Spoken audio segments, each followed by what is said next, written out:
एक गांव में नदी के किनारे एक गरीब लड़का रहता था। वो रोज जंगल से लकड़ियां काट कर घर चलाता था। एक दिन वो नदी के पास पेड़ काट रहा था। तभी अचानक उसकी कुल्हाड़ी नदी में गिर गई। वो जोर जोर से रोने लगा। अब मैं क्या करूं? मेरी कुल्हाड़ी चली गई। तभी अचानक नदी से जल मानव निकला।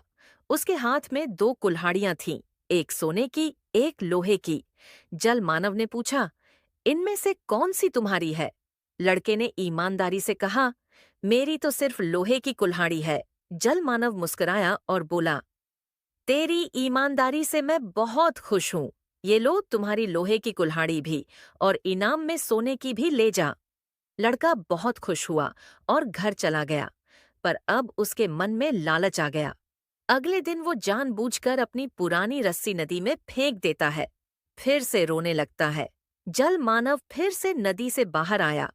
इस बार उसके हाथ में दो रस्सियां थीं, एक सोने की चमकदार रस्सी और दूसरी उसकी पुरानी घिसी हुई रस्सी। जल मानव ने पूछा, अब बोल, इनमें से कौन सी रस्सी तुम्हारी है? लड़का लालच में मुस्कुराते हुए बोला, सोने वाली मेरी है। जल मानव गुस्से से बोला, झूठ बोलता है। अब न रस्सी मिलेगी न इनाम। लड़का डर के मारे कांपने लगा और पछताता रहा था। लड़का रोते हुए कैमरे की तरफ देखता है और बोलता है, दोस्तों, मैंने तो गलती कर दी, पर आप गलती मत करना। ईमानदारी से लाइक करो और सब्सक्राइब भी कर दो, वरना जल मानव कहीं आपके भी पीछे न आ जाए।